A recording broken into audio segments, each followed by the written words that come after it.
Good evening everyone. So in the previous lecture we have started with the critical path method, that is one of the method in the network analysis techniques which comes under construction scheduling. So there we have the studied about the network, and also we have studied about the fundamentals required to draw a network diagram. So what are the fundamentals comes under critical path method, like activity, event and dummy activity. So those are the three fundamentals, basic fundamentals, which will come under network analysis, and by utilizing those three fundamentals we need to create a logical diagram to analysis purpose in the construction scheduling. So how to create that logical diagram? So we know about the fundamentals. So what are the fundamentals comes? So what are the basic things about the network diagram? So how to utilize those fundamentals while creating a network diagram? So that will be seen in the today's class with example. So this is the example you can see here. Here in this example the question will be given like this. So activities will be given, precedings, succeedings along with the remark, like this the question will be there. So this is just an example. So along with the duration also the question will be given, so that will be seen in the next example. So just in this example how the logical diagram will be created in a step by step procedure, so that will be seen, so that the concept will be very clear. So here the question is given. In this question the activities from A to J, that is 9 number of activities are given, and also for those activities precedings and succeedings are given. Then comes, so what do you mean by preceding and succeeding? So preceding means the previous activity and succeeding means the next activity. So that is the meaning of preceding and succeeding. Here in this case, if you can consider example, the activity A has the preceding of nil, which means there is no activity. This is just nil means 0. So there is no activity, that is previous activity for a particular activity A. So activity A is the first, you can consider like that. So succeeding means for a particular activity we have B and H, you can see here. B and H means after the completion of A activity only B and H activity are going to start. So before the completion of activity A we can't start B and H activity. So that will be very critical to start. So that is the meaning of this preceding and succeeding. If you consider another example, for a particular activity B we have a preceding of A, which means after the completion of A activity B is going to start. So that is the logic behind these things. So we have succeeding for activity B as G and J, which means after the completion of activity B only we can start G and J activities. So that is the meaning of the preceding and succeeding. So these will be given. By utilizing these things along with the fundamentals we need to create a logical diagram. So that we'll see further. So here you can see the step by step development of the logical arrow diagram can proceed as follows. So these are the steps. If you follow these steps along with the fundamentals and given data, we can create a logical diagram. So this is about the network diagram. So what is first step? Here A, C and D activity can start concurrently in the beginning. Therefore their logic can be represented as follows. So what it means? What is first step?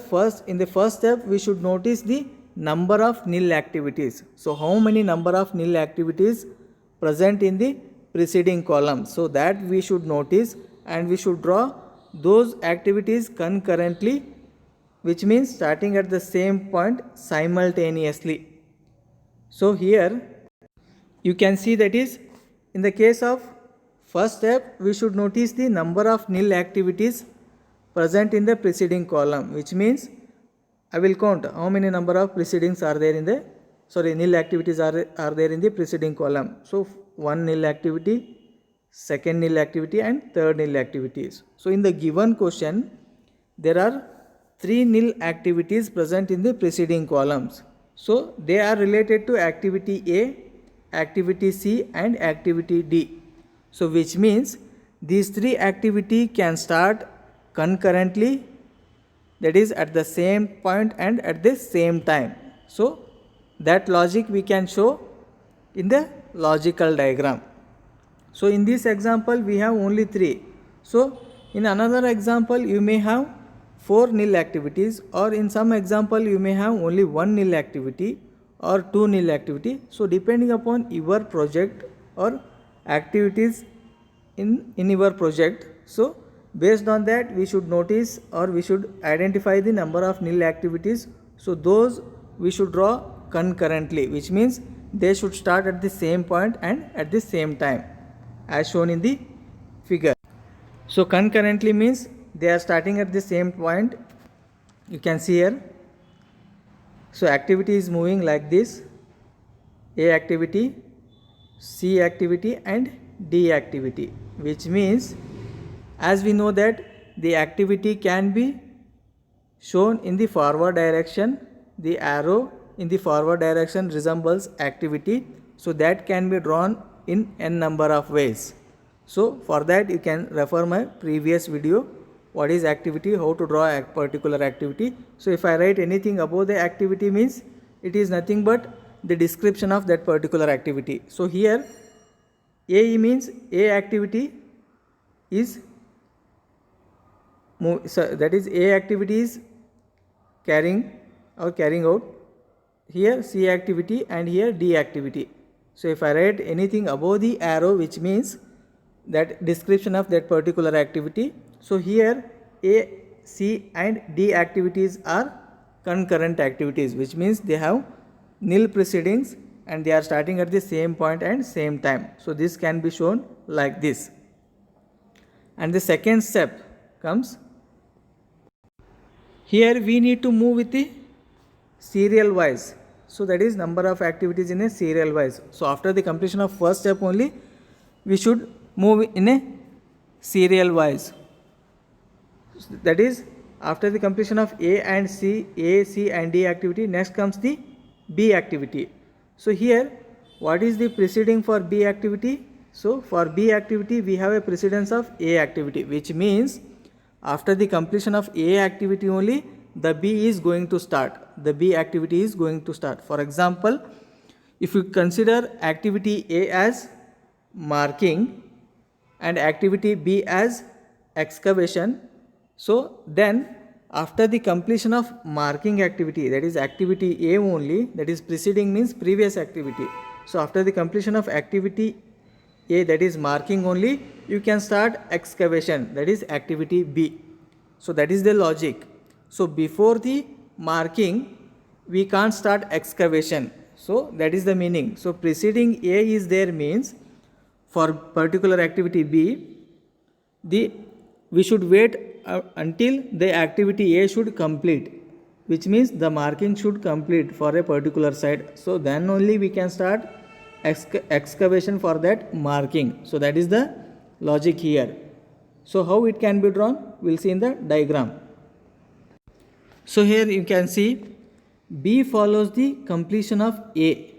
So that is the meaning. So it can be represented as shown here. So after the completion of this A activity, so then only the B will start. So this is the logic you can show by the network diagram. So if I draw like this, logic means after the completion of this A activity the B is going to start, which means after the marking of, that is line out, the B excavation is started. So that is the meaning of this logical diagram. So next, so A is completed, B is completed, C and D is completed. Next comes the E activity. E activity has a precedence of D. So which means after the completion of D only, so this after the completion of D only E activity is going to start. So that is the meaning. So how it can be represented, we will see in the diagram. So here you can see E starts after the completion of D and is succeeded by F. So it can be represented as follows. So what it means? So here just remember, so after the completion of D only E is going to start. So which means firstly we have done with the three activities, that A, C and D. So after that, after the completion of A activity, B will be started, or B is going to start, which means I can show here B. So after that, the third step is after the completion of D activity only E is going to start, which means this is our D activity. So after the completion of this only E is going to start. So this is the logic. And next comes the, you can refer the diagram or the table. Next comes F activity. So F activity has a precedence of E activity, which means after the completion of this E activity, F is going to start. So that is the meaning. So if I draw the logical diagram in this way, which means after the completion of this E activity, F is going to start. So that is the meaning. And after that, A, B, C, D, E, F are completed. Now next comes the G activity. So G has a precedence of B and D, which means G starts after the B and D are completed. So what it means? Both B and D should be completed, then only G activity is going to start. So that is the meaning. So that can be represented as. So here this is very important. So this is where the dummy activity is going to play. So what is that? What do you mean by dummy activity? Dummy activity is nothing but just an activity which has no duration and which consumes zero resource, and it can be shown in a dotted line or arrow in the forward direction. So that is the meaning of dummy activity, and it is used to create a logic in the network diagram. So that is the main thing why we are using dummy activity. But how to utilize the dummy activity? So here you can see the use of dummy activity. So what they are saying, the activity is G is going to start after the completion of an activity B and D, which means here we have an activity B and here we have activity D. So after the completion of these two activity, G is going to start, this G activity. So how to represent that in a logical diagram? So if anyone sees the logical diagram, then he should easily understand what is the logic behind the diagram. So what is the meaning of this description activity G? So that for that reason we should draw in a logical way or in a clear manner. So no doubt, so after the completion of B only G is going to start, but one more activity is there, D. So that D activity we should also consider while drawing Z activity. So which means already D is completed. How to show that D activity for a particular Z activity? So that is the logic. So by utilizing dummy activity, you can see here dummy, which means a dotted line in the forward direction. So this junction represents, so after the completion of B and D activity, G is going to start. So that is the logic. So already D is done, but how to represent that D once again? So for that reason I have utilized D activity as a dummy to represent, that is to represent the activity G is going to start after the completion of B and D. So if I represent the dotted line in this direction or in this way as I shown, so then you can easily notice that the activities, that is preceding activities for G is B and D. Suppose if I draw the activity E as like this, dotted in this direction, means, so what is the meaning? Activity G has a precedence of B and D, but here we don't have the activity E has a precedence. So we have activity D and B as a precedence, but to represent D in a perfect manner, to create a logic behind the diagram, we should show them in a dotted way, because D is already utilized, we can't use once again. So if I utilize with the, or if I shown with the logical diagram, that is by using dummy activity, there will be no confusion and there will be no resource required for this particular activity D. So once the activity is completed means it is over, we can't do that activity again and again. So in that condition this logic is utilized. So this is just a dummy activity to create a logic here. So D activity is going to start after the completion of B and D only, which means, so here to show B activity it is very easy because I have drawn G like this.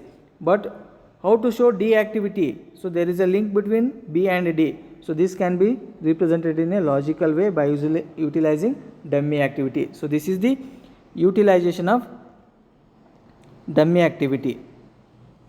So next comes the H activity. So H has a precedence of A and C, which means, so A is already here and C is already here. So it has a precedence of both A and C.